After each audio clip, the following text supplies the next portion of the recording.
You are on. I believe you're on. I can hear you. Test. I can hear you. All right. Can you hear me? I can hear you. Nice. Add back side attack. Add Vixape.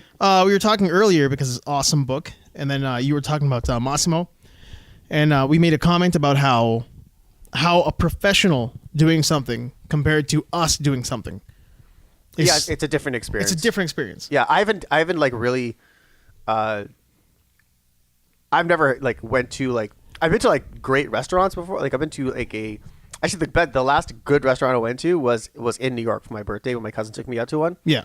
It was that Korean this Korean place, and that place was unbelievable. That when you eat that, you're just like, okay, I have a long way to go before I can. Yeah, it's a different level. It is. It's like totally you see certain chefs, like we were saying how like Off the Grid Mike is probably the best chef in our circle of friends. Yeah. Like we've all kind of been paid to cook. We've all worked in restaurants and done that kind of stuff.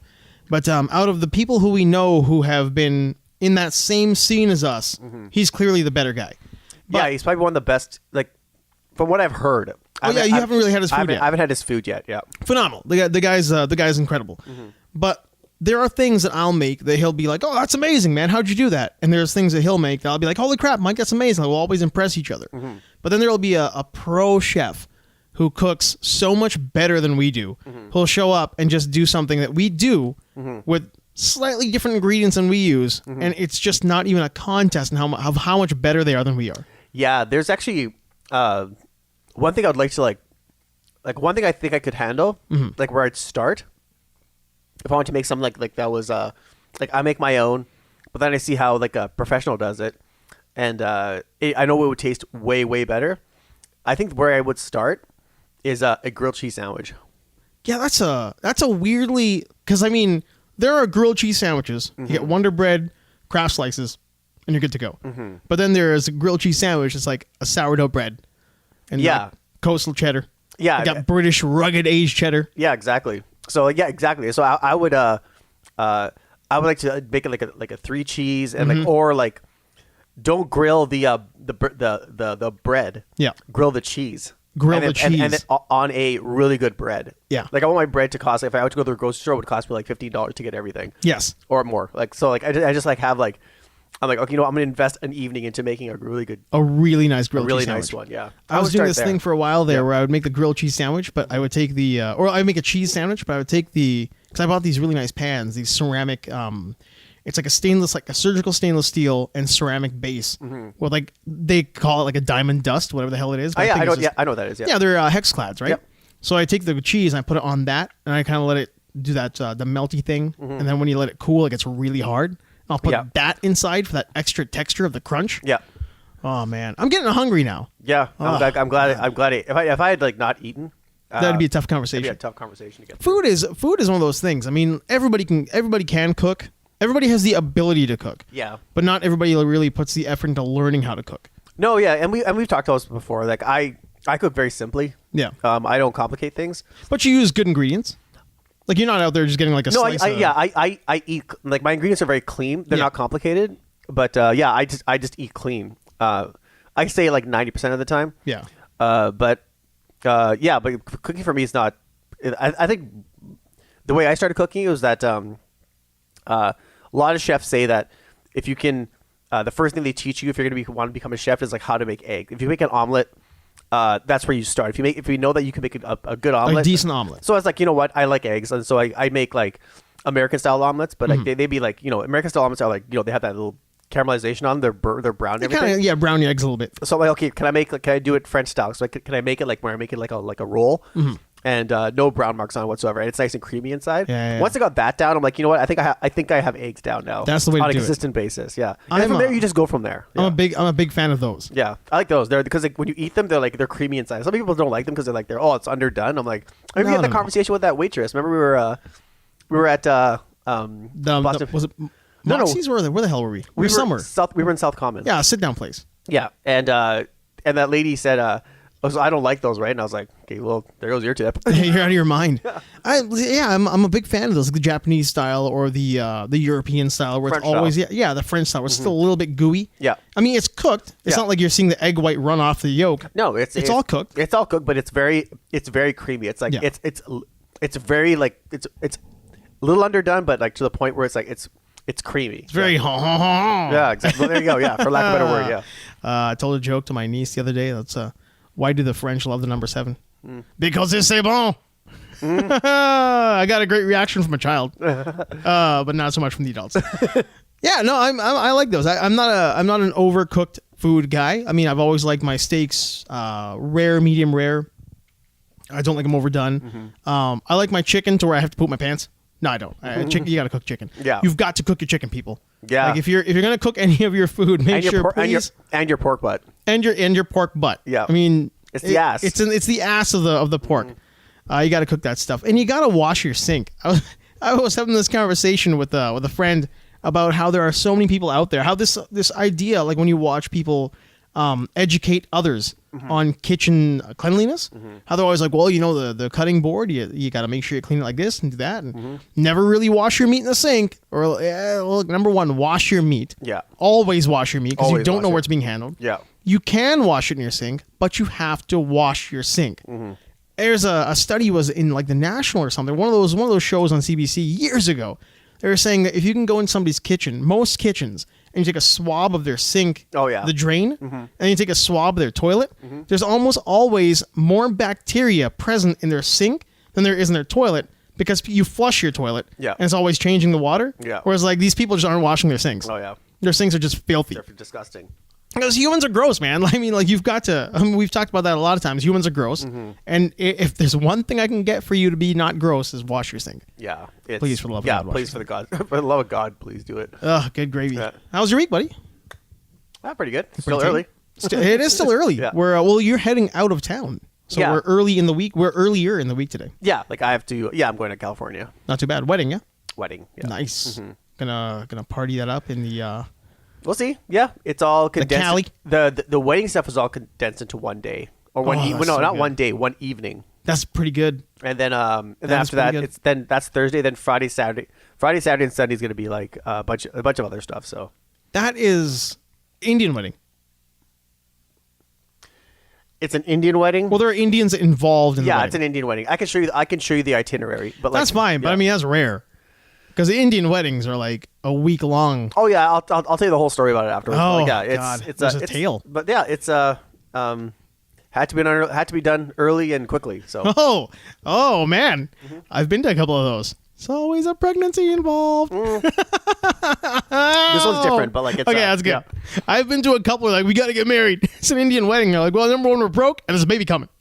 We got to get this shit done now. Yeah, we want that guest money. We want that guest, the scratch, the cheddar. We need that guest cheddar right now. On top of that, we got a baby on the way, and we're broke, so this has to get done really quick. But man, as a photographer, I shoot a lot of Indian weddings, and it's always like if you're lucky for a week. Usually the family comes in like 9-10 days ahead of time, and they start cooking because day 1 of 7 is going to be the beginning of people showing up to eat in your house and putting up a tent. And, good Lord. Destroy your house. What a waste of money. Yeah. Look, I'm going to say it right here. That's a waste of money, people. If you've got like a wedding and you're going to get married and you enjoy this person's company, then enjoy that person's company. Yeah. Do 2 days. Bring your family over, have your party, have your friends and family all come celebrate, do their thing. That's actually a message from the guy who's from California. Jeez. That's my cousin. He's like, I think he's getting you prepped. Yeah, so I mean, white people know how to do it, man. White people, they have 1 day and it's done. Yep. One and done. Sorry, continue. Yep. Yeah, no. I'm just talking about. I'm gonna get lynched. I'm talking about how I'm gonna get lynched by my family who hears this later on about weddings and how to handle a wedding. But by all means, keep doing it because when you do it, you usually hire me or another photographer who gets paid. Yeah. And we do all right. We do pretty good. Actually, you know what? I was looking at the Sony Xperia Mark II got announced yesterday. I know, right? Was that MWC? Is that on now? Yeah, it was just one guy from Sony, and he was like it was an online thing, and he just was talking to a camera. Oh man, yeah. How's it look? Wow, is it massive? It's actually the same. It's a little bit. It's kind of like the S20 Ultra, but it's a little bit thinner. All right, and it weighs less. Well, they are trying to make all their phones hand wrappable now. Yeah, Sony is. Yeah, the aspect ratio is 21:9. Yeah, and there's but they upped the photography thing like crazy. Get out of town, huh? Yeah, because Sony straight up sucks at cameras. Yeah, they're the phone cameras. Yeah, it's supposed to be. I can show you I can show you the yeah, we'll take a look. But yeah, it has HDMI output, mini HDMI, so you can like connect to another camera. Get out of town, huh? And it has, I guess, the alpha sensors they use for the Sony Alphas. The A series. Yeah, they're actually in that phone. Really? Yeah. Well, it's about time. Yeah. I mean, they and use also with the 4K OLED screen. Oh, no way, huh? Oh man, that's pretty. 4K, like not just like, 'cause Samsung's they can do HDR10 plus. Yeah. But this is a 4K OLED display. Sony up until even the XZ1, I think, and the one compact, were maybe the only ones that sucked. They had really like kind of crappy screens. The XZ2 had a beautiful screen. I remember back in the day though, they had that Xperia was a small one, it was a little tiny phone. It was like the Xperia something, but it was a little tiny itty bitty thing.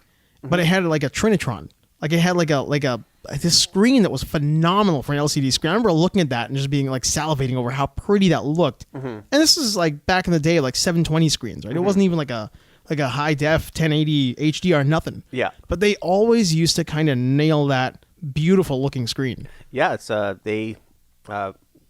I think they incorporated a lot of their not only their camera technology from like their actual their point and shoot cameras, but also their cinema technology from their studio cameras. Fingers crossed. Yeah, so it's supposed to look like, they even said like when they're watching a movie on it. Yeah. It looks incredible. Like how good it's like. The last one looked really good too. They said this one looks the same, if not better. That's pretty rad. Yeah. Yeah, I mean, but their cameras have been just like such shit. Their stabilization has been really good. Yeah, they said the stabilization on this thing is supposed to be really pretty rad, huh? Yeah, they said they upgraded this phone a lot. It's about time. Yeah, the camera technology has completely changed. Yeah, because they always kind of like tell you our camera's going to be really good this time, and they're always really shitty this time.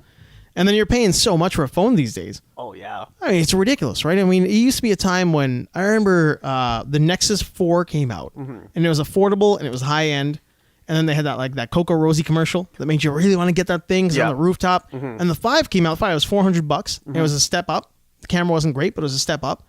And then all of a sudden they just abandoned all that. Again, no more cheap phones. All our phones will be shit, and everything's going to be $1,000. Yep. Why are you doing that?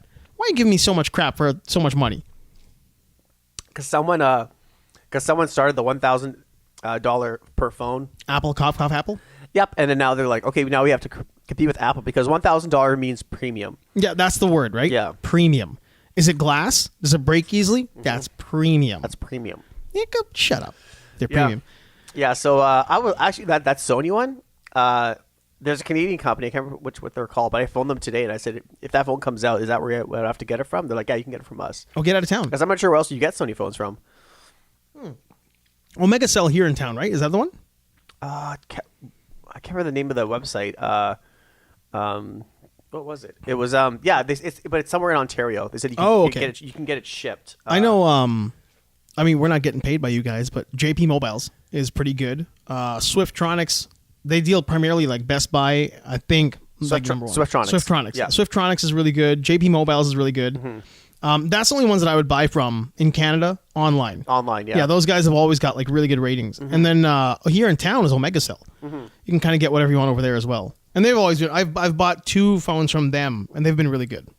Yeah, actually, you know what? Yesterday I was looking at my plan, and I was like, why am I still getting charged this much per month? You mean, why am I getting fucked on a Canadian cell phone plan? Yeah, so I was like, everybody else in the country? Yeah, because Rogers was giving these Infinity plans, and I said, so first it was like it was marked down from $95 per month, and then you get 10 gigs. Yeah.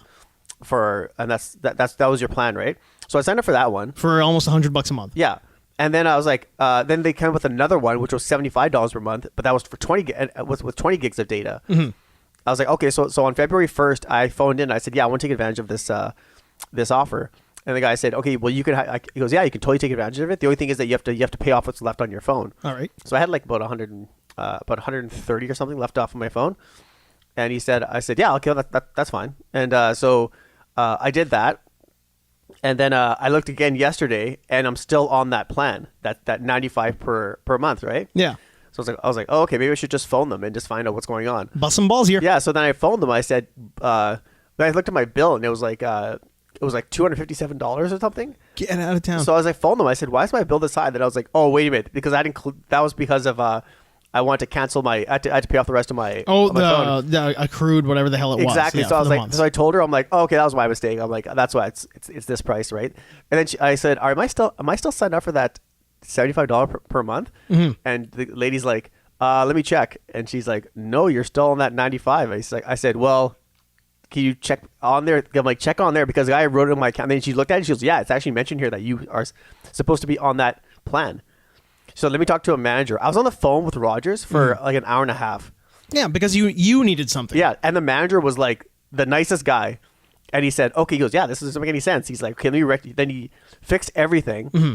And then he couldn't get me. Then he's like, so I had about $250 to owe. And he's like, okay, well, let me fix your the billing on this because this doesn't make any sense, right? Let me finagle this a bit. Yeah, so he said, okay, your January is fine, and then your February. He's like, yeah, so I thought maybe I'd have to pay like $20 less. Mm-hmm. And he's like, he goes, I can't fix this thing. He's like, I can't. He goes, the computer's not letting me. I hate that. Yeah, I despise that. Yeah. So what he said was he goes, you know what? He's like, then he goes, Mr. Sang is like, he goes, oh fuck. He goes, he literally said, he goes, oh fuck, man. He goes, I have so much on my plate right now. He goes, what if I just cut it in half? Get out of town. So you put all that effort into it and actually got something in your favor. Yeah, because we were talking while we were going through this whole thing. He's a really nice guy. He just a lot of them are. Yeah, he's like a comic book fan. He's like he's talking about like Gotham and Arrow and stuff like that. He now listens to the BSFW podcast. Yeah, I told him about it. Available on Apple. Yeah, barely safe. Yeah, on Apple. Yeah, and so he said we were talking about it while we were waiting for the computer to load or something, and he goes, okay, you know what? I'll try to get this thing on the system. Try to get it fixed on the system. Mm-hmm. If it boots me out, he goes, I'll just give you a lump sum for. We'll cut that off. Jeez, man, that's not bad at all. So he cut off. So I ended up owing $110 instead of $250. That is pretty rad. Yeah. So he and he said anything else? I said no. That's super rare. Yeah. That is super rare, man. Like you got that one guy who was, I mean, all of them are willing to help, but you got the one guy who was actually able to get through his own system's bullshit to get you the help you needed. Yeah, because he was a manager too. So but the guy who was supposed to take care of this whole thing, he didn't leave a code in there to finish off this. He didn't leave it. The deal. He didn't do it. So like that's what screwed the entire thing. And that's some bullshit. He had to go in there and clean up his mess. So that guy probably got reprimanded. Who knows, right? I mean, it's like with us in the bar when you have like one of your guys in the door makes a bad call and you have to back him up. Like, don't worry about it though. I'll have a chat with him. Yeah. I never had a chat with him. Yeah, I know.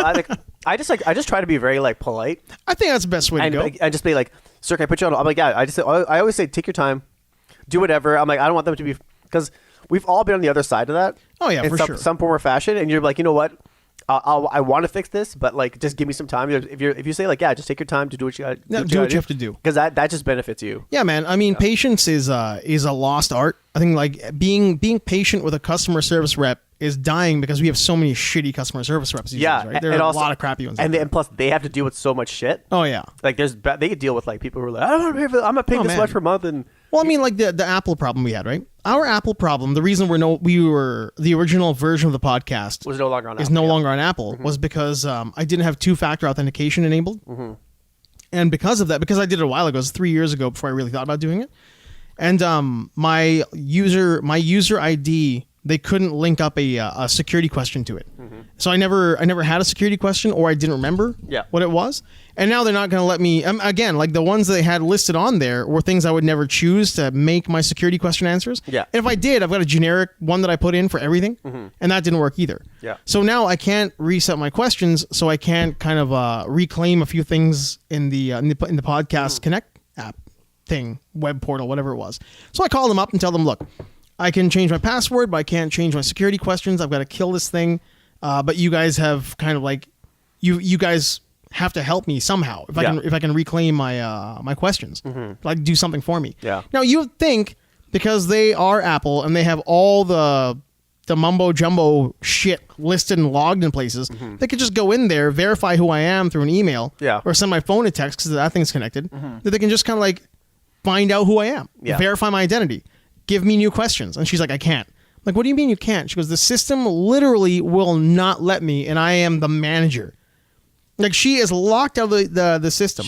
That's I mean, that's just kind of ridiculous, isn't it? Yeah, I would say then the system is flawed. It's flawed. I mean, I get that it's like kind of unhackable. Yeah. But it's also unusable by their own managerial staff. All I wanted to do was like validate my identity, so I wouldn't have to create this entirely new podcast in a different area to then submit to Apple. But they're like, sorry, we're fucked, so you're fucked. Yeah. I'm like, really? Yeah. That's brilliant. Yeah. So I guess now you know how I feel. Yeah, now you know how I feel. But she was super nice, man. Yeah. The girl I talked to at Apple, she was really polite, and she literally tried everything she could. I mean, I reset my Mac to try to upgrade my Mac, to try to get two-factor put into that, put onto my iPad, like all my Apple gear to try to like create a new, I guess, like two-factor identity online. Yeah. And none of it really worked. But man, she was with me the entire time. She tried everything to make it work. Oh yeah. Like it's very hit and miss. But like I was just, I was just lying there. I'm saying like,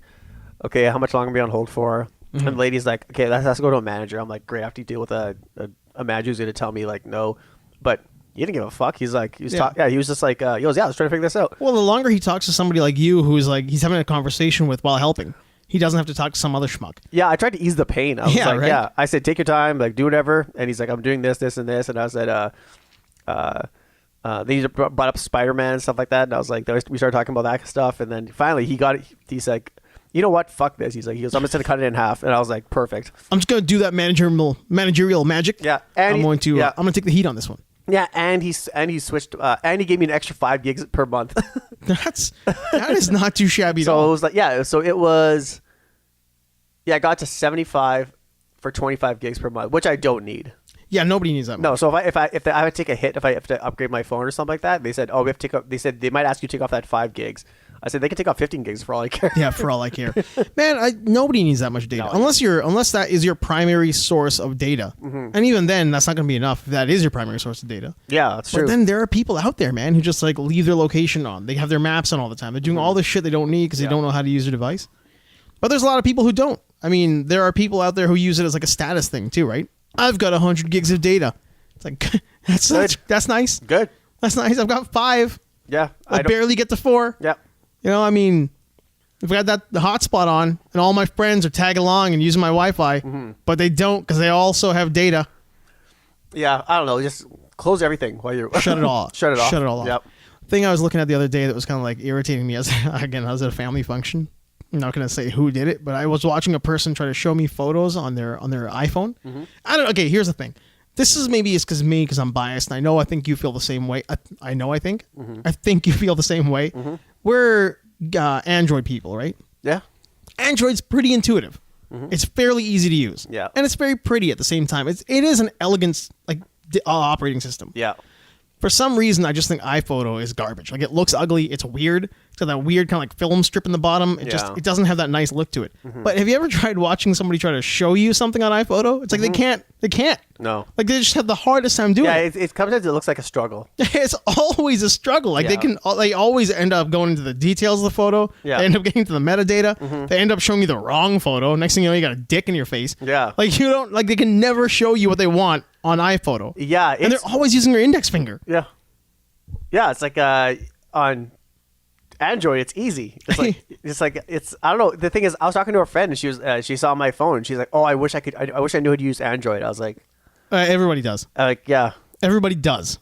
And if you don't know how to use Android, it's you that's the problem. Yeah, trust me, it's not as complicated as you think it is. No, you're making it harder than it is. Yeah. And the thing too, like you always watch them use the index finger thing. It's like they can never, like, they'll tap a photo and they'll look at their phone like it's supposed to do something, but never really does. Yeah, like I have a note. I can go like this. You can still use thumb. It's like watching a chimp try to change the channel on a window with a remote control. Like, it's not going to work. You don't know what you're doing. You're awful at this, but you never really get, like, who knows? Maybe it's because most of us are fairly techie, and the people who try to show you this stuff, they're in our age group, but they're just, for whatever reason, they're not. So it always looks like a struggle for me, because I'm just like, why don't you know how to use your device? Yeah, like even people I know who have because people who I know who have Androids compared to the people who have iPhones. Yeah, the people I know, it is very clear that the people who have Samsungs are way more tech minded. Yes, than people who have iPhones. Yeah, well, it is the idiot device. It is, yeah. It like not saying that the people who use them are idiots. No, but the phone itself. The phone itself is like it's idiot proof. I mean, those I'm a Mac, I'm a PC commercials. They essentially showed you like you can be a schmuck and use use a Mac. Mm-hmm. Like everything's real, even though like you kind of can't because they have a lot of nuances to that machine that make you super frustrated. But at the same time, like the phone is meant to be idiot proof. Like just tap this, it'll do that. Do this, it'll do that. It won't communicate with Chromecast or any of your streaming devices without you really losing a tooth by grinding your teeth into dust, but it's still supposed to. Yeah. Whereas like a Samsung person can kind of pick up a Samsung and use it, pick up an iPhone and use it, or an Android person can pick up either device and kind of intuitively know what to do. Yeah. An Apple person seems to not be able to do that. Yeah, it's like with Android you're just more free. Yeah. I am, by all like admission, shitting on people who use iPhones. Like, I'm not hiding that. I mean, if somebody's like, he's really trying to find a subtle way to call iPhone users stupid, I'm openly telling you that you're using an iPhone. I respect you less. Like right off the bat. I could not get an iPhone because I think I'd lose respect for myself. I think also, but I think... God, I fucking hate iPhones. But on the... I guess on the friendlier side of that is that... Thank you. Yeah, is like iPhones are for some people who just don't care. They don't care about cell phones. They just want something that's easy. Okay. And then they'll just like, let's get an iPhone. But then again, phones are so integral to our everyday lives now. Yeah. You have to like your device. You have to like it, but for the love of God, learn how to use it. I can't watch people struggle showing me shit on their phones anymore. If you have, this is the thing you look at more than you look at anything else. You look at your phone more than you look at your children's faces in some cases. Oh yeah. That's a rhyme. Yeah, because the people who are struggling with them, your parents, I understand. Exactly. If you're at an age threshold, that's it. I get that. Yeah, but if you're like our age, if you're our age and you don't know how to I don't know what it is. I get angry, man. I get angry. I get angry. I like it when you can open your phone, have it done. You're like, hey, look at this photo of my kid. Schmip, see, cool. Saw it. Bam, phone's gone.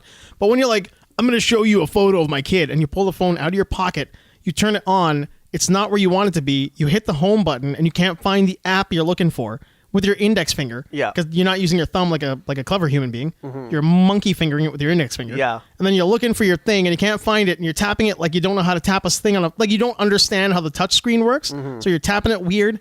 Yeah, and you can't get it open, and it looks all fucked up because you can't find your photos. They're like, how do I uninstall the app? I'm like, oh god, you need to uninstall your phone. Yeah, your phone is the problem. Yeah, I don't know what it is. I just find that. And like when you use even when you're on Apple, you kind of have to use like Google services to like a lot of them, right? Yeah, like Maps. Apple Maps sucks. Apple Maps you're using Google. Yeah, and then for Assistant, you have to use Google. You can't use Siri. Siri is an idiot. Yeah, she's not a smart girl. Yeah, Alexa's good. Yeah, probably maybe one of the best. But she laughs at you and steals your data. Exactly. So I would like Google is like you see. Hey Google, and then your phone would it will do everything. Siri doesn't understand anything. It's garbage. She's not an intelligent girl. And Siri was the first one. Yeah, right? I mean, that was the one that should be top notch by now. Like by now, Siri should be so perfected that like you're in a room and you just like across the room mention, "Hey, I've got Siri on my phone." And Siri's like, "Do you need something? I'm here." No? Okay, cool. I'm good. I'll just sit here and wait now. Yeah. But no, Siri's still an idiot. Oh yeah. Like when I went to go test that HomePod, I said, "Is this Bluetooth enabled?" And he's like, "I'm not too sure." I'm like, "What if I use Google?" And he's like, "No." I'm like, "Oh, this thing's useless then." He's like, "No, it works with Siri." I'm like, "Siri sucks." Siri is not smart. Yeah. I don't like Siri. Siri sucks. I've dumped Siri. I've dumped Siri. I've dumped Apple. I no longer want to use your HomePod. I couldn't do it. Let's unleash on your page there. Oh, my page? Yeah. My gigantic page of a ton of stuff? Yep. Really, like I just made a bunch of notes because we were earlier than normal today. But diet was a big part of it again. With this book, we talk about raw foods and how we're adjusting our diet plan and stuff. So I was reading an article about how cheese is similar to heroin in the way that it hits like the structures of your brain, like the dopamine centers. Yeah. And it just like that boggled my mind about how I always knew, like, I mean, sugar is one of those things that you can get addicted to. Fats are things you can get addicted to. Yeah. You can get addicted to alcohol, all sorts of shit, right? But cheese and foods and the way they hit our nerve centers, our pleasure centers in our brain. Yeah. That kind of, I think I was in denial. Kind of freaked me out because I think I'm addicted to cheese. No, there's overwhelming evidence for that. Like especially like the number one food that actually triggers something in your brain just through the just through smell, is bacon. Oh, I buy that in a heartbeat. That's actually been scientifically proven. People smell bacon. It's like it triggers something. They're like, oh, you know what? Either they need to have it, or people have actually been they've been put into in a lab basically, right? And they can actually control people's like their actions, just through smell of bacon, because like they're like, okay, you know what? When I smell this, it equals that I'm going to be doing this. All their neurons light up, like all the positronics. Data's brains moving around. Yeah, I read about this years ago. I totally buy that. Yeah. One of my nieces, she was primarily a vegetarian for the longest time when she was little. And then one day she started eating bacon, and that, like, she included meats in her diet. Yeah. And bacon showed up. And I went over to their house, and she looked at me like she was trying to sell me on a religion. And her, like, one of those looks, she's like, "Hey, can I ask you something, Uncle? Have you ever had bacon?" I'm like, "Are you trying to sell me on religion?" Like, the way she said it was like, "Have you ever had bacon? Would you like some bacon?" Yeah. "I can get you some bacon." Yeah. "You'll enjoy bacon." Like, damn. Yeah. I know. I hate when people come to me like, "Oh, you have to try this, man. It's to die for. You have to do this. You have to." I'm like, "Shut up." Oh, yeah, that was we talked about this. Not your instance, but No, but we just talked about this. Yeah. I don't know if it was on the show or whatnot, about when you, like, the dentist thing. I went to a dentist, and then immediately after I'm telling somebody about how I just got back from the dentist, they're like, "I'll give you the number for my guy, bro. He's the best." Yeah. Like, do you think I'm an idiot? Like, I would just pick the stupidest guy on the street? Oh yeah. No, I picked a good dentist. Like, yeah. I'm using him for years. Yeah, exactly. I was like, but I hate when people say, "Oh, you gotta eat this. You're gonna die when you eat." I'm like, I'll be the judge of that. Okay? This will change your world. Yeah. You should eat this thing because this food will change your world.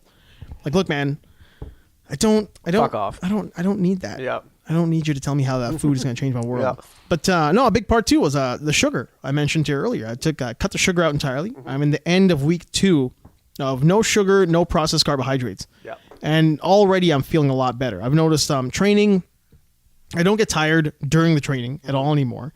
And I've cut out the creatine as well. That's gone. I used to take like a micro dose essentially. I remember when you started. Yeah, it was the recommended dose was something like three in the morning and then 3 at night, and I was doing 1 in the morning. That was it. So why'd you cancel it? I just wanted to see how it would feel if I cut all the other stuff out. Like, was there a difference in my energy levels without it? And again, it was such a small dose, and I'm not like, I didn't do it in a very scientific way at all. I just kind of took a look at what people would be taking if they were really like training hard all the time, trying to get bigger, trying to gain mass, and that was never really my goal. Yeah. My goal was just to see if I had like decent energy in that first to second workout in the day. Oh, okay. And I think a lot of it too might have been in my head. Like, a lot of that might have been just something else in my head that made me think that I was gonna. Oh man, I'm really good. I got a lot of energy all day long. So is sorry to interrupt. No, go ahead. Is creatine, does that help with growth or recovering?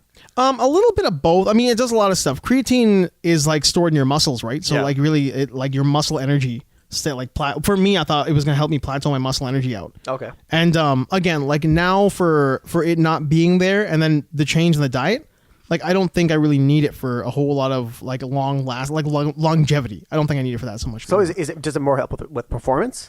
Yeah, well, it helps with like recovery and growth afterwards, right? Yeah, okay. And then performance, like lasting performance as well. Performance. Yeah, that's what. So I mean, I just don't think it was doing anything for me. Okay. So I cut it out altogether. Okay, that's good. Yeah, I think later on, if I do decide to get back into it, I'll do it properly, and maybe only do it in the doses that are recommended, like before a workout. Were you overdoing it or? No, I was way underdoing it. Oh, I see, which is why I don't think I think it might not have been doing anything at all. Yeah. So I think based on everything, the way I was hitting it, I just think it was a waste of money overall. Well, not much. I mean, it's like fucking $12 for a month long. You have to try it at least before you. Yeah. If you find out if it works or not. So. Exactly, right? So again, like I just think the way I was hitting it, my knowledge base, because I never really used it, my knowledge base of it, the amount that I was using wasn't really giving me any kind of benefit other than like in my head. Yeah. Like a placebo effect. Yeah.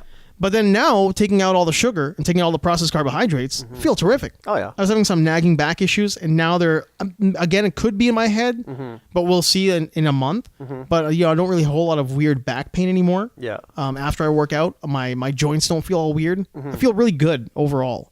I think a lot of that comes from getting rid of the simple sugars. No, that's good. No, well, yeah, that's yeah. That's very, that is a, everyone knows that. Yep. Very hard to do. It is really tough to do. Yeah. Because I mean, the first week, I do like a banana for lunch every day. I do like having some bread. Usually, some like mom or somebody will make some kind of a bread dessert or a pastry or something. My aunt likes making that kind of stuff. So I always have that kind of stuff around. And it's still around, but I'm actively avoiding it. And that first week was tough because I like everybody's cooking. I like eating like actual bread. I like sourdough bread. I like rotis. I like scones. I like a nice breakfast sandwich. But all that stopped. All of it. And that first week, man, it was like I was jonesing. But now I'm like, no, it's good. I'm all right. I'm good not to eat that. That's good. Yeah. I had your mom's jam yesterday too. Oh man, that jam. Yeah, I had a toasted peanut butter and jelly sandwich. I just needed something after workout. I was hitting the punching bag and I was just doing planks and push-ups and I was just so hungry and I'm like I can't just have a protein shake, and so I had a peanut butter and raspberry jelly sandwich. Not bad. And with some 12 grain bread, and after that I just chased it down with a protein shake, and I just had some water afterwards, and after that I was dead. That'll do it, man. That'll give you everything you need. Yeah, that totally jam is that jam is cut. I cut the sugar down like I think 2/3 in that thing. I think because a little bit's wasn't too bad. So no, it's not too bad. Yeah. So I mean, but you're definitely getting less sugar than a pack of Smuckers. Or a jar of Smuckers. I love Smuckers. It's so tasty. It's so tasty, but it's like 80% sugar. Yeah. Oh, there's a new we're thinking about brainstorming an idea. I guess I could mention it now, right? About? We're actually just thinking about starting a YouTube channel. I think so. We're. Oh no!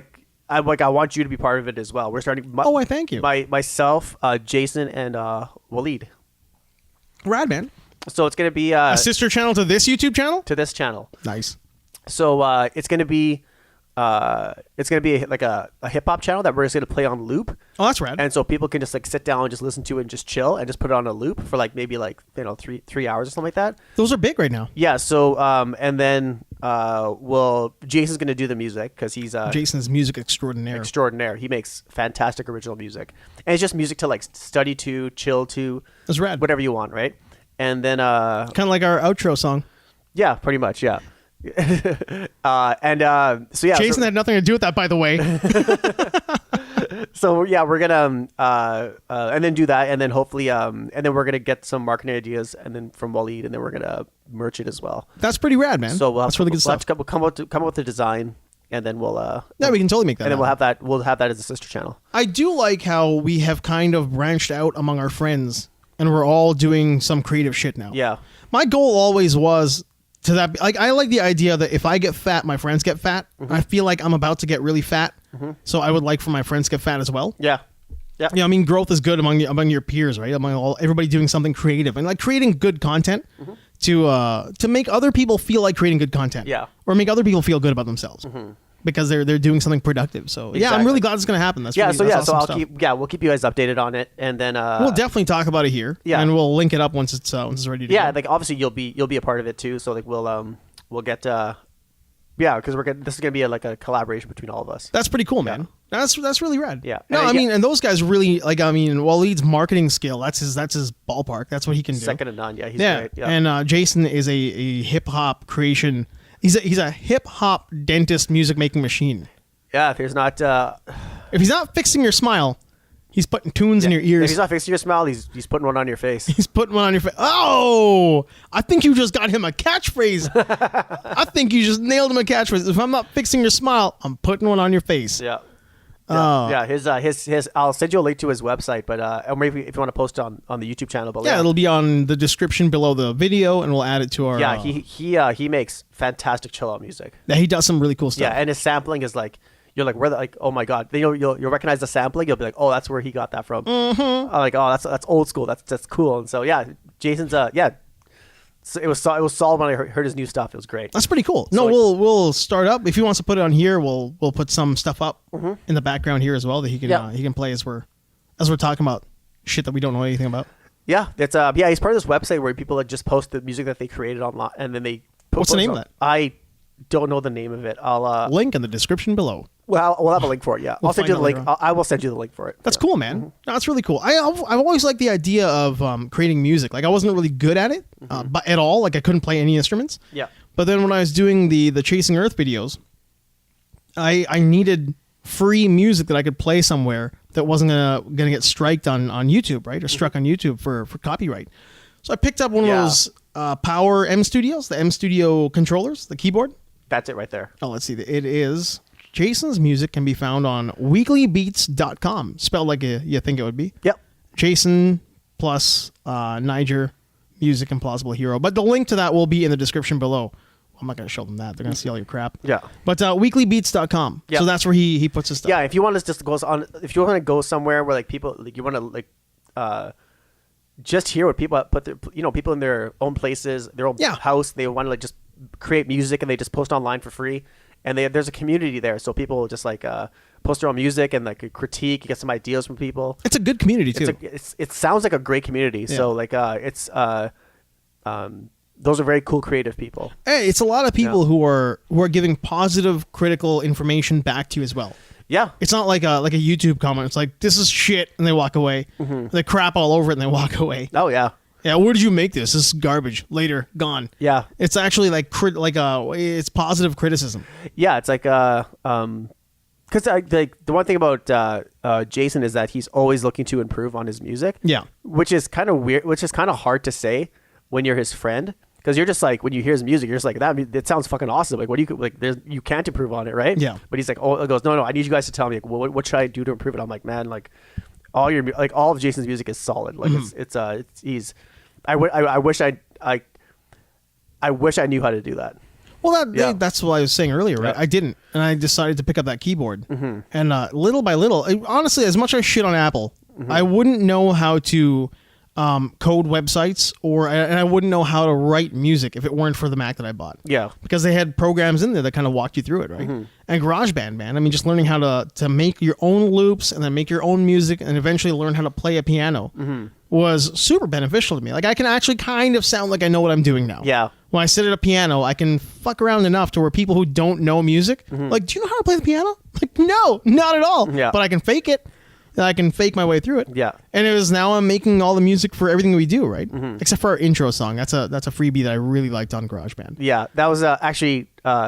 I don't know how to play piano, but I can definitely show you the emotion of playing piano. Like, when you go crazy, your hair's flying everywhere. Yeah. You can make yourself look like a rock star. Yeah, exactly. Remember that guy from Sesame Street, that puppet that composer who like with the rusty hair, and he kept slamming his head. Oh yeah. He was like the he wasn't the Liberace one. He was the one who played music. Yeah, he actually played music, and then he he kept smashing his head on the. Yeah, that's me. Oh man, that's pretty good. Dr. Teeth? I don't know what his name is. He was the Muppet Show one. Yeah, this one was on. Not the Sesame Street guy. The Sesame Street guy's in a tux, right? Okay, we'll have to do a search for this. Yeah. Dr. Teeth is the piano from Electric Mayhem. Uh-huh. He's the band leader, the Gold Tooth. Yeah, this guy's not the Gold Tooth. Yeah. I think the guy you're talking about is like a dude who's like he's a green puppet with floofy hair and he's got a tuxedo on. Yeah, but he doesn't. But he has like regular skin. Like we'll find out. Yeah. Okay, maybe. Mm-hmm. Man, I love the Muppets. Muppets are the best. Man, I'm a huge puppet fan. I fucking love that kind of stuff. Muppet Babies in the 80s was great. Muppet Babies is great. Yeah. But I mean puppets in general, like puppetry in general. Yeah. Like, I just love the idea of puppetry. Yeah, I think that's what I loved about I think my favorite like growing up with Sesame Street, the Muppets, watching the Muppet Show was like my favorite show. I think that's why I can rewatch. That's the reason why the only reason why that's basically the most reason, like the biggest reason why I watch the Nightmare Before Christmas. Oh, terrific. Yeah. There's so much work that goes into that, yeah, right? You're just like, I'll watch every single movement and I'm like, I'm like, that's 6 hours. That's 6 hours. Like, I'm like, how long did it take them to make this movie? Oh, yeah. Yeah. Am I wrong? Wasn't Danny Elfman the voice of Jack Skellington? Yeah. Yeah, he is the voice, right? Mm-hmm. Yeah, Danny Elfman. That guy's had a great career. I think he's the singing voice. I think he might be all of it. Who's... Because, I mean, he wasn't Devo. Who else? Why do I think that? Remember Prince Humperdinck from Princess Bride? Yeah. I think he was the talking voice. Humperdinck is oh man, what's his name from Fright Night, the vampire? Yeah. Chris Sarandon, right? Yeah, Christopher Sarandon. Yeah, was he the talking voice? I think so. Maybe. Yeah. I don't know. Yeah, you could be right. Susan Sarandon's brother, right? Husband. Yeah. Yeah, former husband. Yeah. Kept his name. That's what it was. Yeah. Yeah. I think I could be wrong. Yeah. Maybe that is her brother. This just Hollywood we're gossip. Making it all incestual. Yeah, Hollywood. This is how Hollywood gossip starts. Yes. Chris Sarandon. Chris Sarandon. Of all the people, do you want to talk about Chris Sarandon? I used to get Chris Sarandon mixed up with Shooter McGavin. Oh yeah, Yeah, the guy who played Shooter McGavin. that guy's awesome. Yeah, he's great, man. I remember I was a huge Midnight Run fan. Still am. It's Midnight one of Run my, is awesome, yeah. It's incredible. It's one of I think it might be my favorite buddy cop movie. Over like all the ones that we always talk about, over Lethal Weapon, over all that stuff. I think Midnight Run is my Kiss favorite. Kiss Bang Bang. Oh yeah, even more than that. Oh, okay. Just De Niro in that movie is he's just such a normal, trying his best to be that guy, like a disgraced cop. He's a bounty hunter. He's got a bounty hunter who hates him. Yeah. He's maybe got to work with him. He's got a guy he's running with he hates. Like everything about that movie puts him in such a bad spot, but he's still like so likable and relatable. Yeah. I just think the way he that delivers is it. true. Yeah. And Charles Grodin, you're rooting for, even though he's a dick. That's true. Yeah. Yeah. Did you ever end up watching Ronin? Hold on one second. I was getting to Shooter McGavin plays that character in the sequels. Yeah, that's right. And I had to hate him because I didn't like him in the Midnight Run sequels. Yeah, like that guy rarely plays roles where you actually like the guy. He plays a really good scumbag. He tried really hard, but like the role of the character, De Niro's character as Jack, he's such a De Niro character. Yeah, like you can't you're always going to be like second fiddle. So you're just like, you know what? There's no way I can like this guy. Did I watch what? Ronin. Ronin, yeah. I have watched Ronin. I haven't watched it again. Oh, okay. But I did go back and watch the car chase again. Yeah. That car chase is phenomenal. Oh, it's crazy. I mean, it's one of those realistic, violent car chases. Yeah, it's straight out of French Connection. It's the same director, John Frankenheimer. Yeah, it might be the second best next. Bullet was good. Bullet's really good, but Bullet is a cool, fast car chase. Yeah, because Bullet's more of like a racing movie. It's a racing movie. Yeah. It's linear, right? Yeah. Well, I mean, the scene is a racing car chase. Yeah. And it is very linear. It's very cool, but it's all about that engine and watching him shift. Whereas the French Connection is tense. Yeah. Like it's like at any point a pedestrian's getting hit. At any point he's accidentally hitting a patch of water, aquaplaning into a post in one of the subway rail bridge lines or bridge posts, right? But the same thing was in Ronin. Yeah. At any point in Ronin, it's just like some lady with a shopping cart getting taken out. Oh yeah, like Ronin was like a movie just built around car chases. That's what the movie kind of felt like. Yeah. Yeah, I felt like that. Yeah, because my brother was like, actually, he would love that movie when he saw it. He's like, oh, there's my Audi S8. It's like that's in the movie, and I was like, and they mentioned it. He goes, when you're gonna need an Audi 4-wheel drive, I need an S8. Yeah. My brother's like, yeah, man, I have that. That's car. the one, man. I love that car. But he was so specific. Like he needed that car because it had the right weight for the people that are gonna be in it. Exactly. It had the handling, right power, the right power, everything, and it blends in the where they were, right, in the locations they were. It's a very understated car, but man, that car is. Wow. It's pretty rad. I drove my brother's, he's only let me driven it twice. And man, that car is unreal. It is a nice car. Yeah, it's a 2003 and that design is probably around the same era of the car in the movie. It's a little bit it's a little bit older. No, sorry, the one the one in the movie the one in the movie's older, yeah. And but wow, that car is just that V8. Oh yeah, and that aluminum space frame. It's a very light car. That whole like the A4, the A6, and the A8, the sedans, all super underrated. Yeah, like they're beautiful looking. Simple cars. Oh yeah, I like the I don't really like the new styling. The only new Audi I really like is the S3.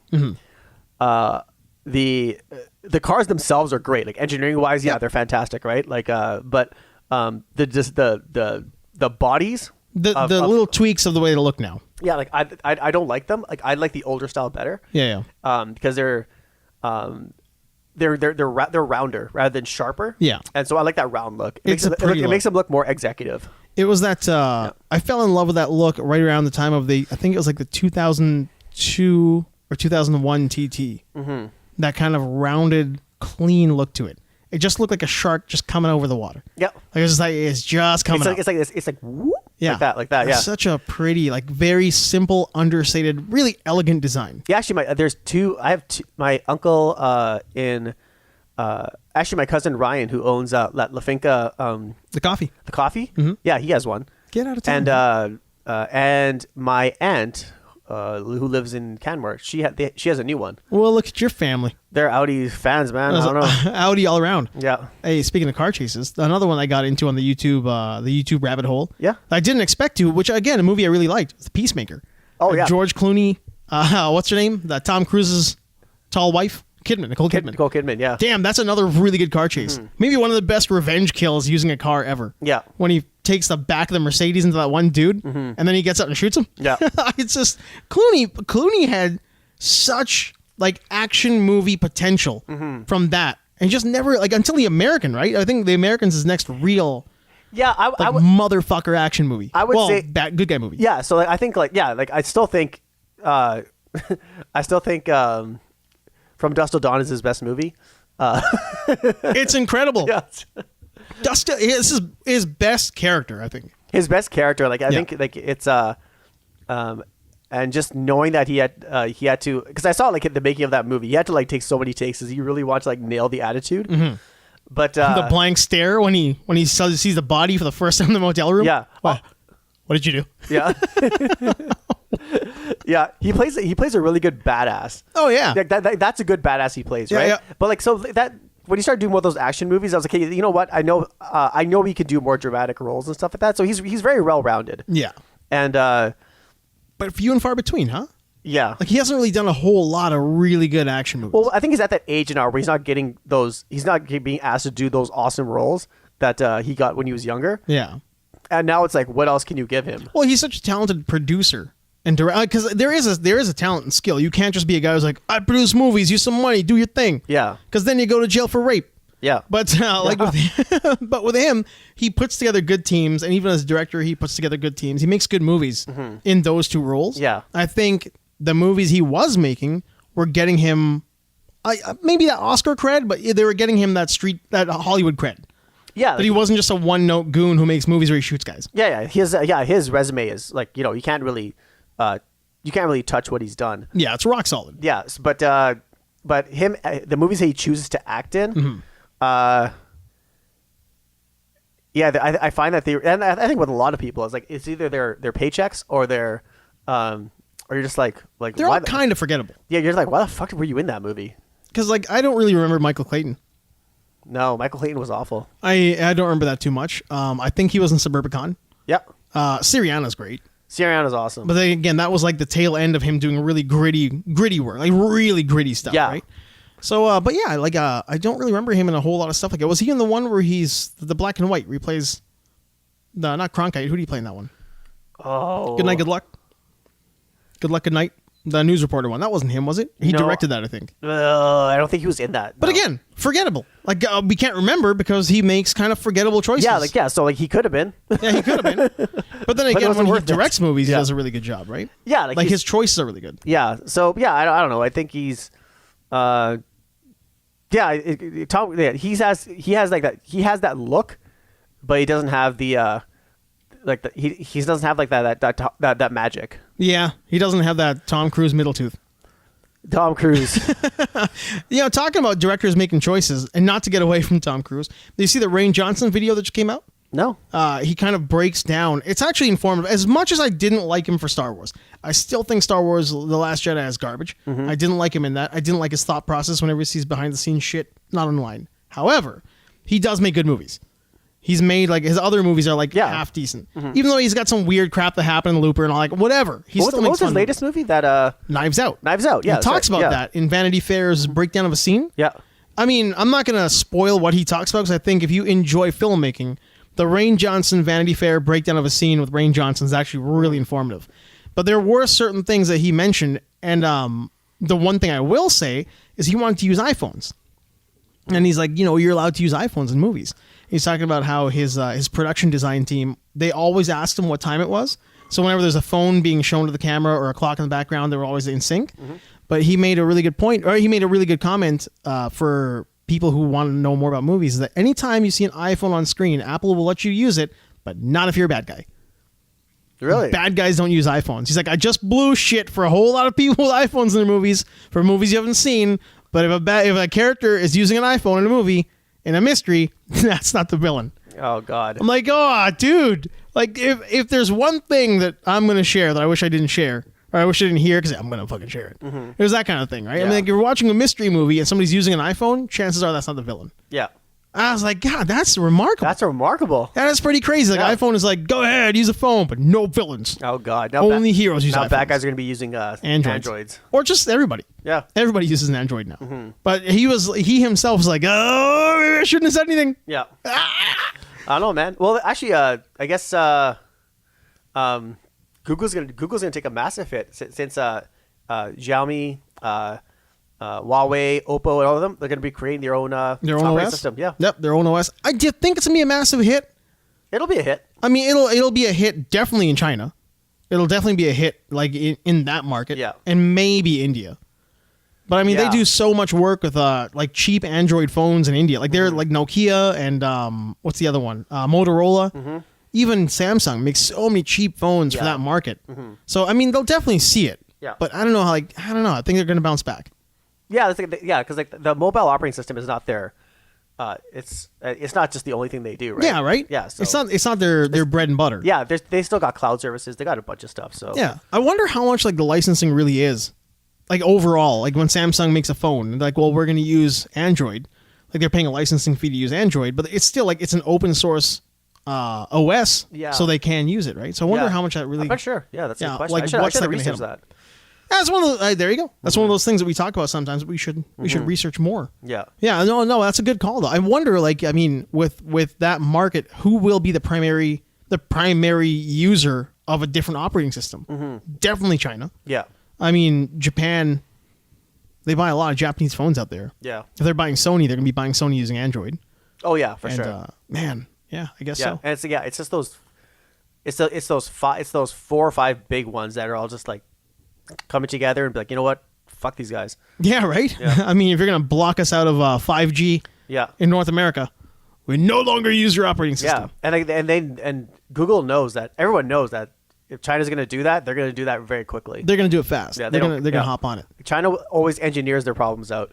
China will either engineer their problems out or just steal your ideas and use them because they don't care about your patent. They don't care. They don't care about your patent. Yeah. I bet you the operating system is going to be called like Handroid, or it's just a hand else. with a circle around it's it a hand instead of a G. So a G, yeah, it's a hand like a blue, orange, and purple circle. Yeah, with the G like this with the thumb. It's called, or it'll be sign language version of G, whatever that is. It'll be called Handroid. Yeah, and for the Han Dynasty. Yeah, there you go. Dynasty. For the Han Dynasty, or the hand. Yeah, and then they'll just. I mean, really, how much different can it possibly be to Google anyway? Like all operating systems kind of look the same. Yeah, they all look the same. Like the it's just a matter of like what are you able to do with your phone? Exactly. How much freedom do you get with your phone? Like can you take a photo? Can you take a picture of things with your phone? Speaking of which, can you surf the web? Can you go to sites that we don't want you to go to? Yeah, exactly. I think the biggest thing will be they'll lock it down so they only send you the content they want, and they get all the data to spy on their citizens. Well, yeah, exactly. Because the thing is that a lot of the Google like apps that like especially YouTube and all that stuff, like those are some of those apps are like I'm not sure if YouTube is, but like a lot of those apps are just banned by the government anyway because of privacy issues. Oh yeah, and then a lot of the stuff that you can get from like Google, not YouTube, a lot of the information you can get from Google, they deliberately don't send to China or China blocks it because they have that weird kind of like touchy-feely, plucking a nerve kind of thing. Yeah, well, not privacy. They don't want to blow their relationships, right? Yeah, because I shouldn't say privacy. It's just the government is like, you're not allowed to like. It's censorship. It's straight up government censorship. Yeah. So, I said privacy. It's censorship, not privacy. Well, I mean, the government is like, it's because of privacy. Yeah. Those websites are bad. Yeah, exactly. Independent news sources are bad. Only government news. Independent video channels are bad. Only government-sponsored video propaganda. Did we say propaganda? We meant information. I meant information. It's like, it's just like, it's weird that it's 2020 and we still have things like that happening in the world. It's like governments block what you can see. Now, like they don't even know. Like the citizens, they know, but they really don't even know. Yeah, right? that's run by politics. Well, look at the weird shit happening with the Wet'suwet'en. Am I saying that right? Say it again. Is it Wet'suwet'en? Is that how do you say the chiefs and the blockades? The coastal gasoline. Oh, that. Shit, right? I'm not sure how to pronounce it. It's red. It's R. I know I'm fucking it up. It's because there's an apostrophe in there. There's like 2 in there. Yeah. But there's so much propaganda going towards them, saying that they're just environmentalists, they're just doing this, they're just doing that. They're blocking your pipelines because they want to go green. When there's a lot more that we don't hear coming directly from them. Like there's the camps of men coming in there and raping the shit out of the women in their villages and communities. Like, there's a lot more going on and both sides are blocking information to each other to gain favor from their own people and from us, right? Yeah, because I'm guilty of not knowing where they're exactly why they're like. Obviously, there's stuff on the surface, like, you know what? There's environmental laws. They're saying that you didn't discuss this with everybody and stuff like that, right? Okay, I get that, right? Maybe there's more, like what you just said. Like maybe there's those. The missing and murdered Indigenous women and girls. Yeah, I mean that's a big thing that's not being looked at because you're putting camps of a lot of non-Indigenous men in these communities, and the numbers of sexual assault and rape go up. Yeah, because it's the Wild West out there, right? It is. I mean, it is like nobody gives a shit about them. Yeah, but and then on the research that people out there listening. Yeah, we're not that smart. So we're not that smart, but research it. There's more than we know. Yeah. So like but then the other side of the argument from what was first going on, I was talking to my uncle about this. It's like it's a very blanket statement, but at the same time, it's like I think it's worth mentioning just because you have to. There's two sides to every story. Is that like ultimately like where do you think that the money that they're getting is coming from? Exactly right. So so the argument is like, you know what? Okay, in the end, we are like. We are giving you this much money, right? Yeah. Like that, so you don't have to work or whatever it is, right? But on their side is like, you know what? Look at these atrocities that are happening to us right now, right? So like that is just like that's just. Well, that's where the propaganda war happens. Yeah, exactly. See, from our end, we hear about people protesting on reserves, and we see that they're able to put oil derricks in the reserves. They're making money from oil and from gas, and they're getting basically like revenue that's being made from these companies, and then we're being told that this is an environmental issue from them, but hey. We're going to wag a finger because they're getting money from these resources as well. But at the same time, that's not the full story. We're only getting that from our perspective, from the people who we get our news from. Meanwhile, what's actually happening, well, not what's actually happening, but what also is happening is they're saying, well, you're just coming into areas that are protected. You can't go into the areas that are protected. The people you spoke to don't speak for all of us.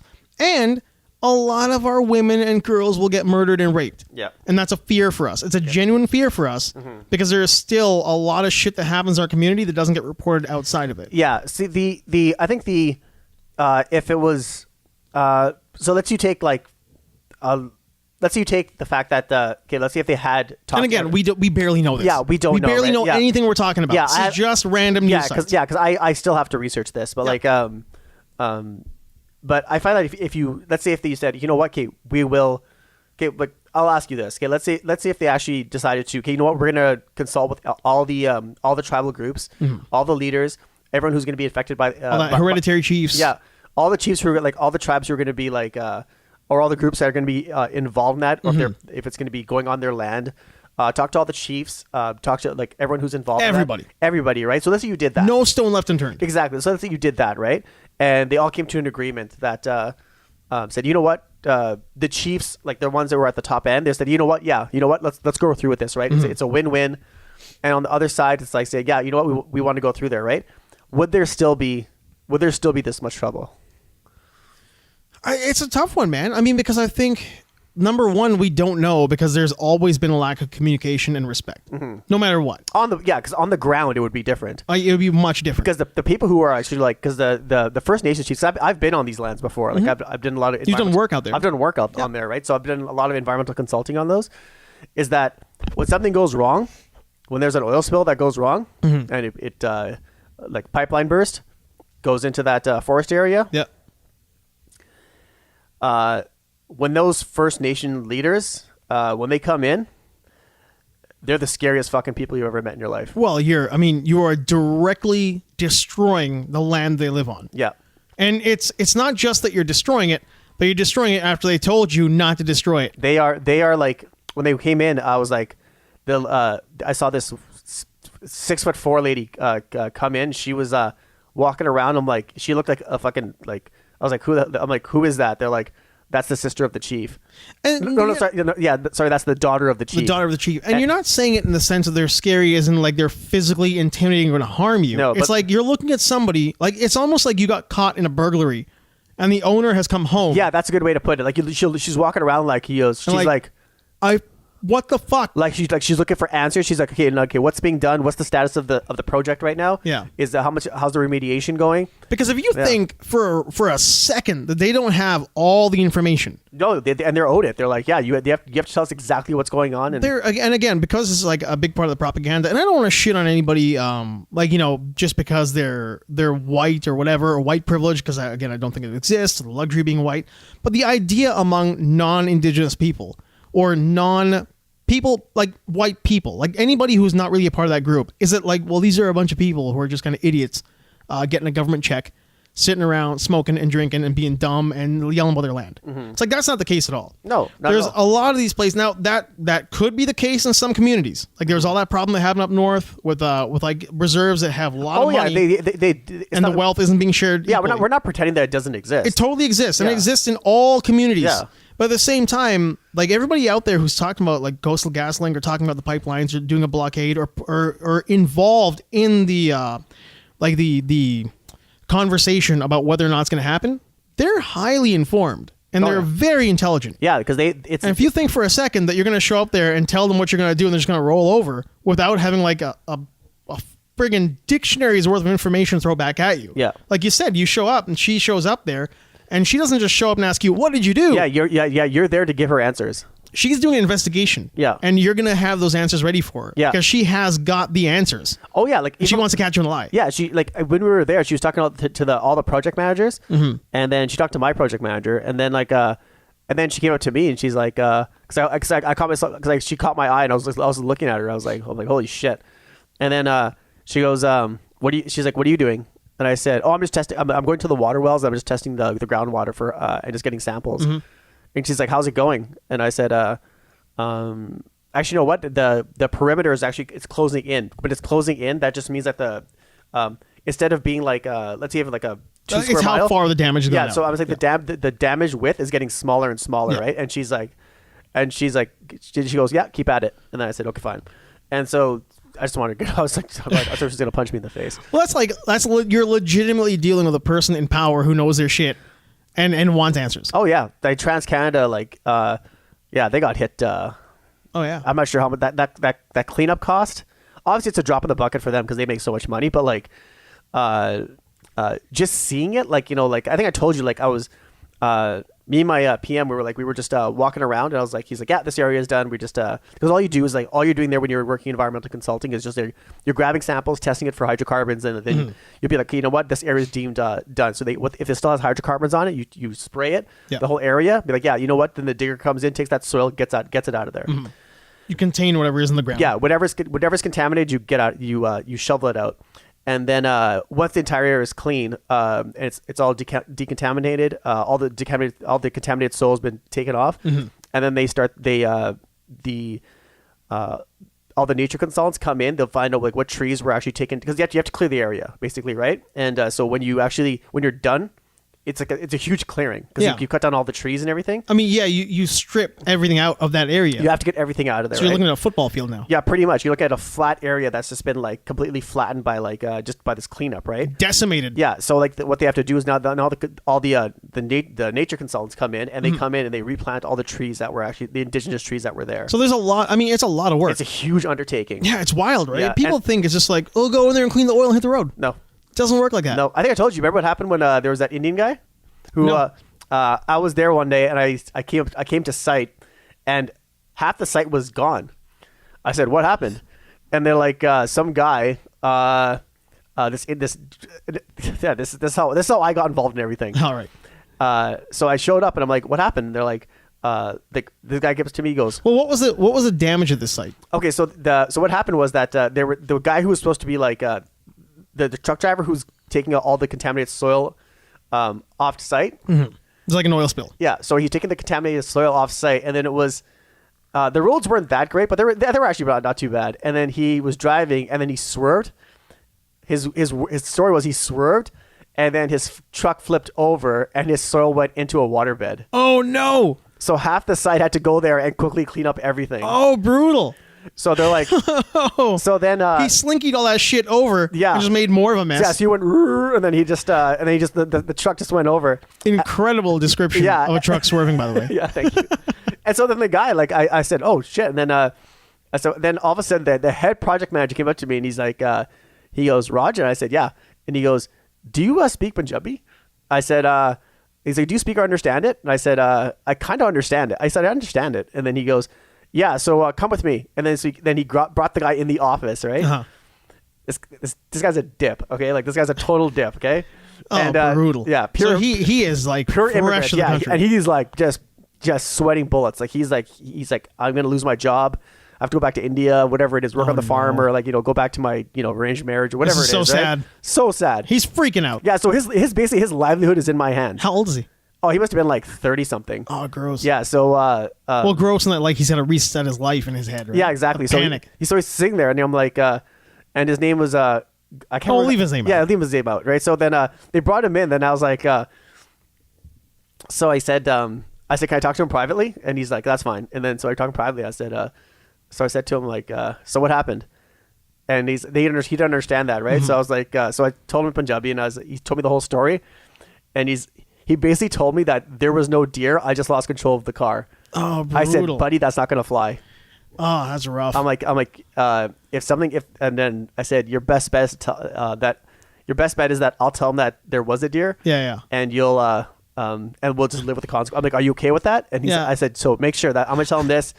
Just go ahead with this. You just nod. Yeah, you just nod and say hello, right? And then I said, so came back out, told them the whole story, and then they said, okay, fine. They said, okay, we'll just make sure that he's okay, and just go home for the day and then come back tomorrow. And they're like, okay, fine. Oh, so man. Yeah. Saved the guy's fucking job, man. You really, not just his job, you saved his life. Yeah, it's probably, what if his kids are in fucking just graduated college by now? It's rough, man. I mean, like a lot of these guys, what we talked about last episode, like there's a lot of people who show up here with like PhD candidates, are highly educated. And then they have to do these jobs. Yeah, they're the ones who are dropping me off at the airport. Yeah, they're the ones dropping you off the airport. They're the ones who are driving truck because they can't get a decent job anywhere else. Because, for whatever reason, they're like, well, your education, which is pretty friggin' high, doesn't fly here. Yeah. And then you see the people, that's got to be the worst, right? It's like when your education doesn't fly and you got to go drive a truck, and then you see the people who run the site where you work, and you're like, I could own these people. Yeah. Mentally, I own all of you. Yeah, just knowing that you're sometimes for some people, like your skills are deteriorating. Like you're just like, I can't remember how to do that anymore. Like I don't know how to like that's the worst. Perform a C-section or whatever it is. Like you're just like you went right to C-sections. Yeah, doctors. No, but it's true, right? Like you're a surgeon. You're a skilled surgeon, but you've been here for 5 years. Yeah, and you haven't held a scalpel in 6. And all of a sudden you're like, I couldn't do this anymore. Yeah, I would just go to the States. I don't know why you would come to Canada if you're gonna do that. I would just go to the States and just be like, you know what, and just be serious about it, and just like not like. Don't go there for a life. Yeah, go. You come to North America to become a doctor. You don't be a doctor in India, then come here to be a cab driver. You come here and you do what you can. If you can't do it, go back to India and be a doctor. Go back, man. Go be a doctor. Yeah, it's better to be a doctor in India than be a cab driver in Edmonton. Oh, that's similar to the line, right? I'd rather rule in hell than serve in heaven. Oh yeah, I'd rather rule in hell than serve in heaven. I'll sit on a throne there and be the boss. It's hot, but I'll deal with it because I own this place. Yeah, I gotta be subservient. Yeah, it's funny. That's me anyway, though. Oh yeah, man. No, I think it's a lot of people. Mm-hmm. There was a good article in like one that was in something. Well, I don't know, the Post, whatever, about how people. It might have been Canoe actually talking about how people just generally ask the question to cab drivers, "Where are you from?" After they like how tedious that must be to a guy who's been here for 10 years. Yeah, but he doesn't look just like you. So you go into a cab and the first thing out of your mouth is like, you must be fresh off the boat. Where are you from? And that guy's got to tell somebody else for the 200th time today over the course of the last decade that he's from wherever. Yeah. Iran. Oh, yeah. And then you got to go through the whole gamut of answers of like, why did you come here? What are you doing here? Is your family terrorist? Did you know Bin Laden? It's like, oh, fuck. I know. That's why usually when I want to talk to cab drivers.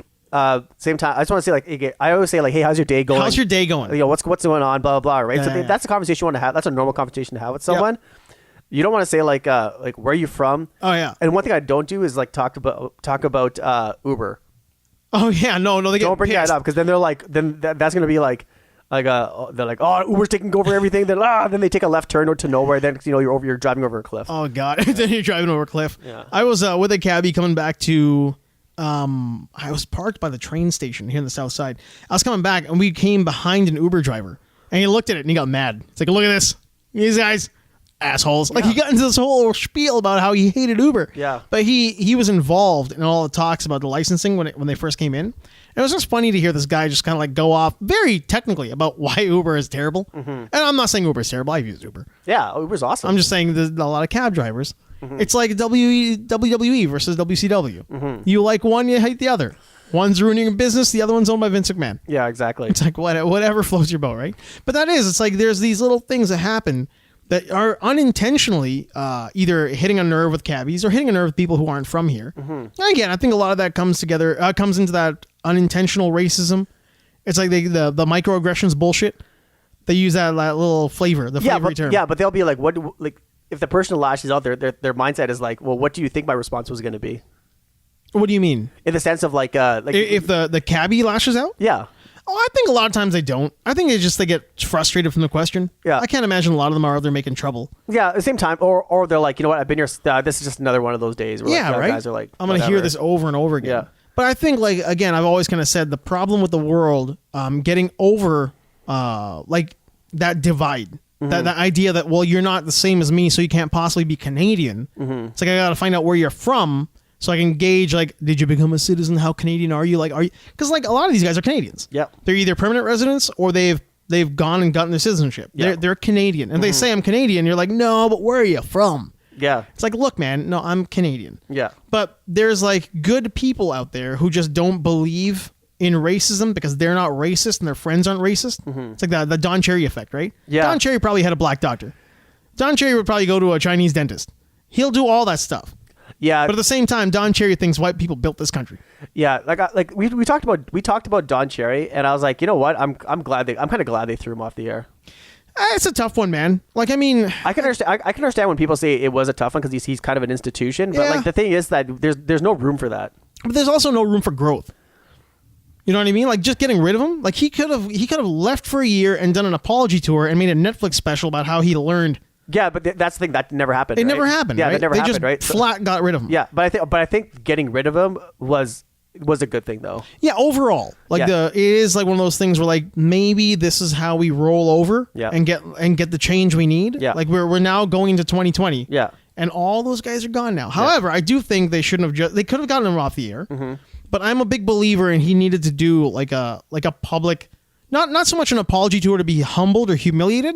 But no, not to be humiliated. No. Yeah, they could have really, like, the growth of Don Cherry could be a great example for the growth of a country of people who think and are like Don Cherry. Yeah, that would have been like the ideal outcome, right? Exactly. Like, you know, the communities could have reached out to him and be like, hey, this, and this, and then like they could seem like playing, you know, ball hockey with like he should play ball hockey with like a bunch of like East Indian kids in a crescent and like whatever. Coaching a Punjabi hockey team. Yeah. You know, going to a Chinese hockey organization. Yeah, and not because like he wanted to do it. Like he went in there like say force himself. They're like, no, we want Don Cherry as our coach. Yeah, we would like him. Not like an honorary weekend or something. It'd be great if he came to coach our team for just like go and talk hockey for a couple of days, right?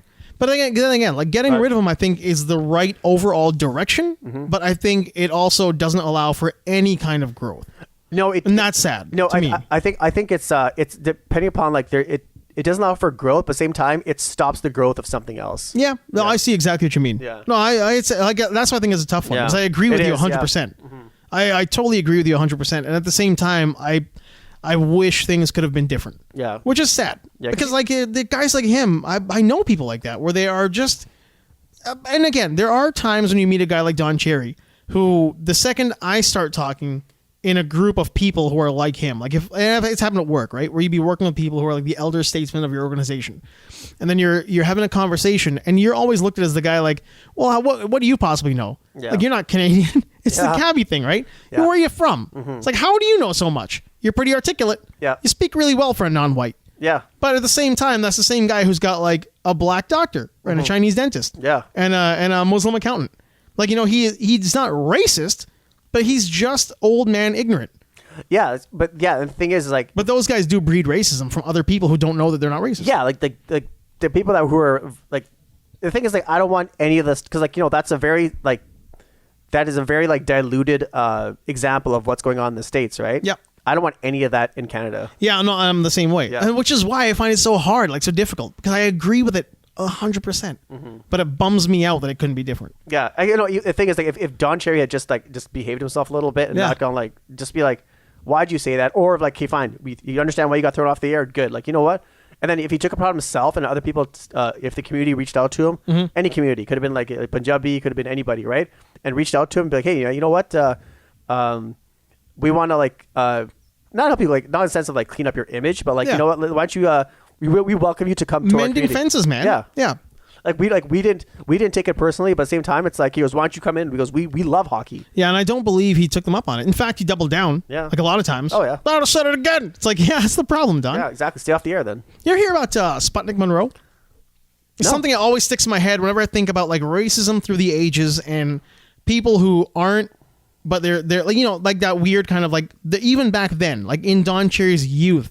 There were great examples of people who weren't racist and in fact were like, you know what, I'll show them all. Sputnik Monroe was a wrestler in like the 50s, I think, like the mid to late 50s.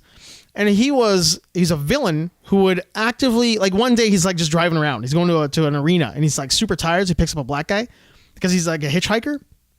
In the 50s, this white guy picks up a black guy and he's like, you drive, I'm going to rest because I'm really tired. I've been wrestling all week from like arena to arena to arena. And that time, black guys had to sit in the balconies. They couldn't sit on the lower levels. So you'd have these huge crowds of black people all up top when the wrestling community is kind of dwindling, right?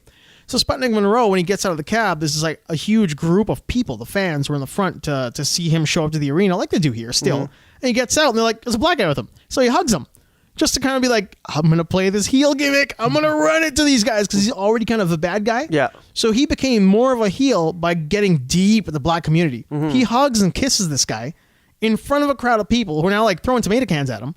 So then he goes to the arena and he becomes this guy who every town he goes to, he's like, you know what? I'm just going to go to the black communities and hang out with them. Number one, they like me. Yeah. Number two, they're awesome. And number three, they don't have a wrestler, like a guy like me to really like get them into the arenas as much as like somebody like Fritz. Yeah. Fritz von Erich, right?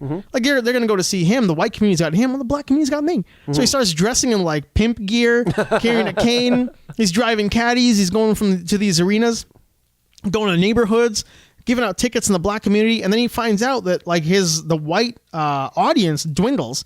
So there's like the upper levels are loaded, lower levels have nobody in them.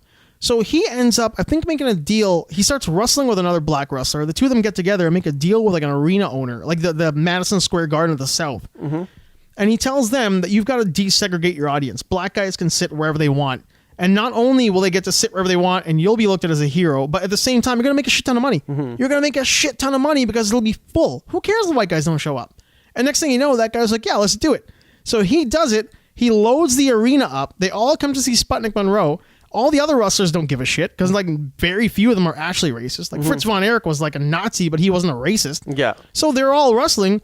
Huge black crowds. They set attendance records that didn't get broken until the 80s. Holy shit. I mean, it was incredible. So even then you had these guys who, like, I always think that story, like even then you had guys who were like, why are we all racist? Like, why are we racist? Like black and white were like, there's no room for this. No, I think with any type of like hatred or like if you're miserable or whatever, like take a step back and be like, is this making my life better by holding on to this hatred or hanging on to this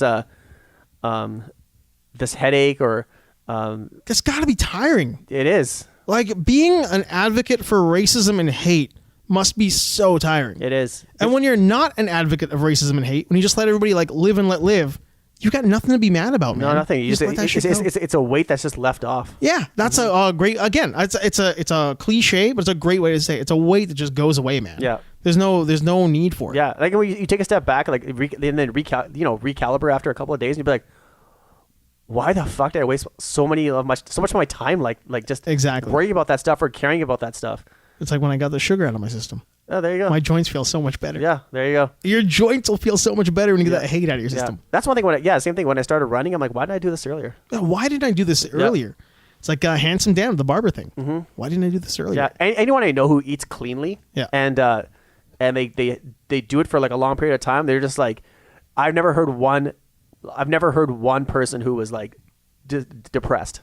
They're just like, yeah. they're just like, wow, I feel so much better. I can run faster. I can work out for longer. I can lift heavier. I can do this. And I go to the gym. It's part of my life now. I do like how you went from, I expect you to be like, not one person's like, I'm tired all the time. Like not one person's depressed, but it's true. Yeah. Yeah. So it's incredible. Like it's a no-brainer. It's a no-brainer. Like put some effort into it. Get rid of the hate and eat clean whole foods. Okay. Yeah. Your life will be better. And read Raw Food. I don't know who that's from. It's $7. $7 at Chapters? Yeah, at Chapters, yeah. Yeah, or just go online. Just go for healthy eating. Pretty cool at Backside Attack. At Backside. I wasn't ending. Keep going. I was just going to hit some... we can end if you want. No, keep going. I was going to hit some last stuff. Tiger Electronics, bringing back the handheld LCD games. Nice. So we're going to get a few of those again. Remember when video games are constrained to LCD, quote-unquote, pixels? Yep. That you couldn't move past. They're restrained gaming. That's coming back. Excellent. So that's kind of fun. Let's see. Ryan Johnson and the Vanity Fair article. Mm-hmm. I was thinking about Ryan Johnson. And I thought about Rainn Wilson, Dwight Schrute. Yep. And I thought about how much more I like Dwight Schrute than I like Rainn Wilson. Oh yeah, I'm a huge. I like Dwight much better. I like Dwight Schrute, but the actual human being who plays him, I haven't liked in anything outside of that character. I mean, I know he's on the new Star Trek. He plays Harry Mudd, but I see him and he overacts. No. You know, Super was good. James Gunn movie Super. Yeah, with him and Ellen Page. Yeah, that I haven't seen. He's House of 1,000 Corpses. Oh yeah, that's right. Yeah. He ends up becoming the sculpture, right? Yeah, he's a fish boy. Oh, that might be the first thing I ever saw him in. That's the first thing I ever saw him in. Was that before The Office? Yeah, I think it was before The Office. Huh? I watched that before I watched The Office. I know that. Definitely saw that before The Office. I saw the trailer for Hellblade again, and it is on Steam, and it's also on Switch, and it looks incredible. Yeah, I mean, it's obviously a port. It's obviously not as up-res as 1080p. I think it's like 720 or whatnot. Oh, whatever. Who cares? But holy shit, it looks and plays phenomenally well. Did you try it? I didn't try it, but I was watching all the videos of people playing it, and it's one-to-one. There's no latency. There's no slowdown. Some scenes seem to get a little bit muddier because I think I have a feeling they're doing some quick-timey shit, or they're doing some sort of like video stuff outside of like gameplay stuff. So some things look video-ish, but it looks really good regardless. Yeah. The Witcher 3 also looks really good. On Steam. Steam is it's a remarkable machine for like a mobile chip. Yeah. It's quite good. Let's see what else we got over here. Yeah, Hellblade. Awesome. It looks really good. I'm super jazzed to get into that. Yeah. That's one game where I told you I played it from beginning to end. I just got sucked right into it. I was like, this game is like, I've never played anything like it. It's got like binaural audio too, huh?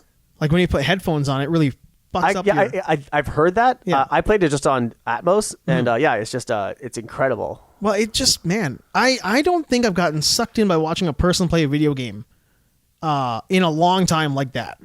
I think Uncharted 2 was the last time. Even Witcher 3, I didn't jump right into it. I played The Witcher 3 at first, and I was like, this thing is garbage. Yeah, I don't jump. The only games I jump into are like the old school games, like Nintendo, NES or SNES, right? Yeah. I don't jump into like games and play it from beginning to end ever. When is the last time outside of that you finished a video game? Like straight up went to finish it and didn't do it by accident. Yeah, you see that? That's the last one I did. Shit. Was it The Last of Us? No, it was Halo 2. Oh, that's a long time ago. It was a long time ago. Yeah. But it is in the parameters of the question though. Yeah. Because you've probably finished 3, 4, 5, and 6. Yeah. But you just never really you never got into the fun of just like, I gotta see how this ends. No, I gotta get to the end of this thing. Yeah, like 5 took me like a year to finish. That's pretty yes, but are games too big now? Games are just they're movies and games in the same kind of thing, right? So all games are The Irishman. Yeah, they're like I don't know. I think the guy. I think the game maker who makes the games that are like movies, I guess who's most guilty of it, for lack of a better term, is Hideo Kojima. Oh, 100%. Yeah. Yeah, I mean, like all the Metal Gear games.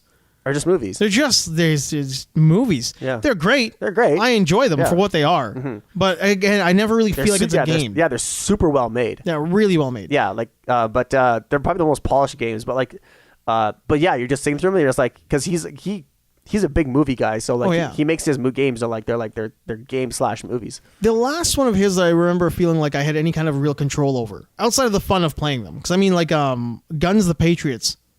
Was that the one, the Octo Camo? They introduced the Octo Camo? I think so, yeah. Guns the Patriots. Right? I really enjoyed that one as a game. Like, it's kind of fun. But the last one around that era was the Vietnam one, where you could shoot the sniper.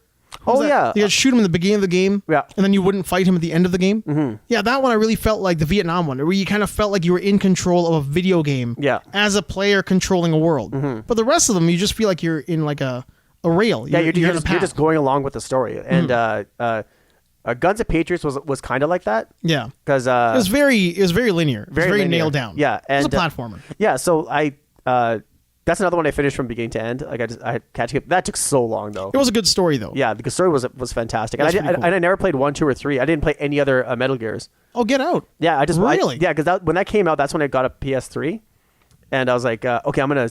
That game was out, and I was like, hey, this game looks crazy. It still holds up. It's still good. Yeah, like the graphics are good. It's they like next gen or nothing. No, they're not. But they're really good. Yeah, they're really good. So, but yeah, I just don't because some of the games I play you can't finish. Like Forza Horizon for example, right? There's no you can't finish those, right? Yeah, it's just the experience. Yeah, it's the experience. Yeah, it's no Shadow of the Colossus. There you go. Yeah, you're not going to get to the end and be like, I feel so good. My horse is dead, but I feel really good. Yeah, like spoiler alert. Yeah. If you haven't played Shadow of the Colossus, you're gonna cry. Yeah, it's that game's that game's a whole other story. Oh yeah, it is. You're gonna have some tears. Yeah, I think with Hellblade, it's like when you start playing it and you kind of like. You feel for the character, and you want to see this how this story ends. Yeah, I got sucked in. There's so much stuff in it, like some of these things that happen story. You're just like, holy shit, this, and the storytelling and like the graphics and the gameplay. It's just it's such a good combination. Everything goes well. It's incredible. I mean, I saw the beginning. I only really saw like the first maybe 10, 12 minutes of it, but the entire thing seems like very emotionally like jarring. Yeah. I mean, it's very Conan. Like, she is very much a Conan character. Oh, yeah. And she's a Pict, so it is very Conan. Yeah, it's very hack and slash. Yeah. But I mean, like the story itself. Yeah, and the story itself, yeah, you're right. It's like Conan, yeah. Yeah, it really kind of grabs you and hangs on to you for a while. And then you're like, yeah, the way she's transporting what she's transporting, and then the boat, and then the voices, and how the voices are kind of telling you what the character is doing. Yeah. Yeah, it's something. Yeah, it's I would. If you haven't played it and you're looking for a new game to play, that's the one. That seems like the one. That's the one you play. It's fairly cheap on the old Steam as well. Yep. Mass Effect. It looks like the little report came out about how many people actually played it as a Renegade. Mm-hmm. Or was it Renegade? It's like Paragon and Renegade. 92% of the people who played Mass Effect played as a hero. Didn't make any evil, gross choices at all. That is saying something. The people in video games kind of want to be good, right? Yep. I think the last time I played a game where I tried to be a bad guy was Infamous. I felt bad doing it. Yeah, I didn't like the powers. The powers seemed like they were like, they weren't fun. Yeah, that's true. I think with BioWare is that they're not making any new games. No, well, they got bought out, right? Well, no, they're bought, but BioWare itself is not making more. Like BioWare still is owned by EA now, right? Yeah. But but now they're the Edmonton office is not like they're not making new games. Well, they just polish shit. Yeah. Well, now what they're doing now is that they're gonna fix Anthem from the ground up. They have to redo everything. Well, that was like last week they were talking about that, right? Yeah. Like Anthem is being pretty much like you said, the structure, the engine, the gameplay, everything is being rebuilt. Being rebuilt. Yeah, and which also is rough. Yeah, and also what they're doing is there was a leaked info saying that they're gonna remaster all the Mass Effects. I don't like that. So I was like, oh, let it die, man. It was what it was. It's done. I don't need a remaster of any of those games. I would like to have Mass Effect 2 remastered. I love that game. Mass Effect 2 was massive too, though. I was like, that was the first time that I went back. I played Mass Effect 3, and I went back and played 2, because I had no connection to the world. Yeah. And I remember that was like really, it was massive. Yeah. Never got around to Yeah, doing anything in it. Mass Effect 2, I think I think was the best one out of all of them. Yeah, that's a lot of people say that, right? Because I mean that is the one where relationships are solidified, and really, if you don't have a grasp of the story by 2, or in 2, you're not going to enjoy 3 at that emotional level. Yeah. Because I remember when 3, I was playing it, there were so many things that I was like, I don't know any of these people. I don't know any of these characters. I'm not connected to them. It was my Game of Thrones. I rushed through Game of Thrones. I didn't feel anything for anybody. Yeah. That was Mass Effect. And then when I went back and played 2, I was like, I kind of get it. I understand. But it was so big. I was like, I'm out. Yeah, I want to see what Halo Infinite looks like now. Right? Halo looks that looks incredible. I'm definitely gonna also something else I'll hop onto when I have more time is start playing the Halo games. Yeah. 'Cause I mean, I've never played them.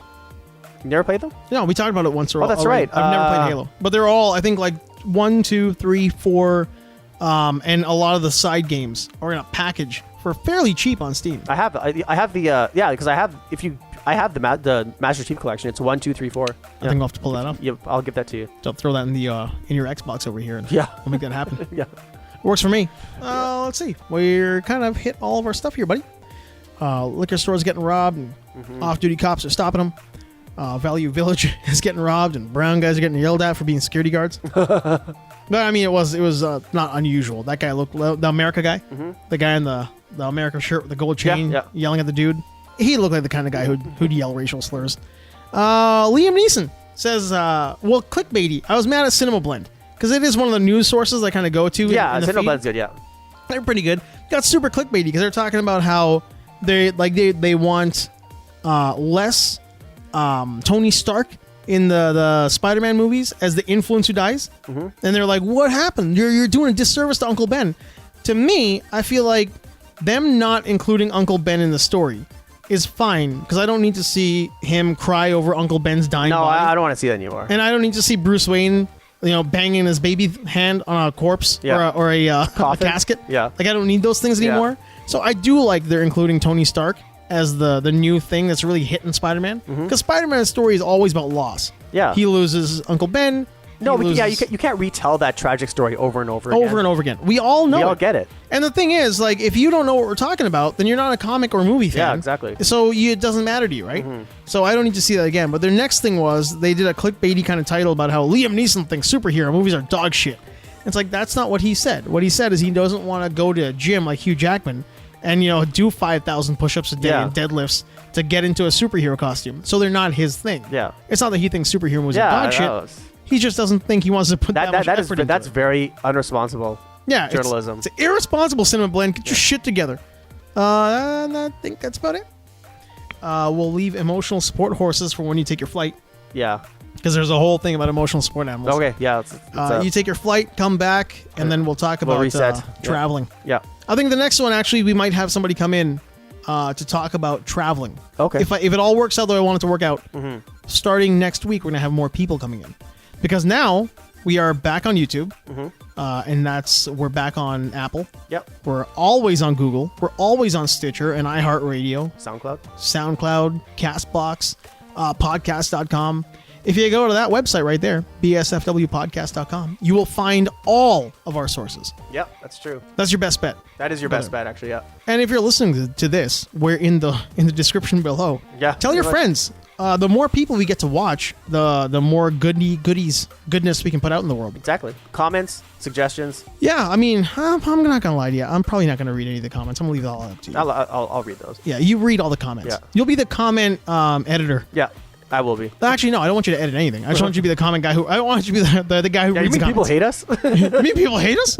Delete all those. It's like, no, I don't want any of that. No, say what you want. People can say whatever they want. If you hate us, man. Haters going to hate. Yep. But lovers going to love. Yep. At Backside Attack. At Vic Sabe. Peace out.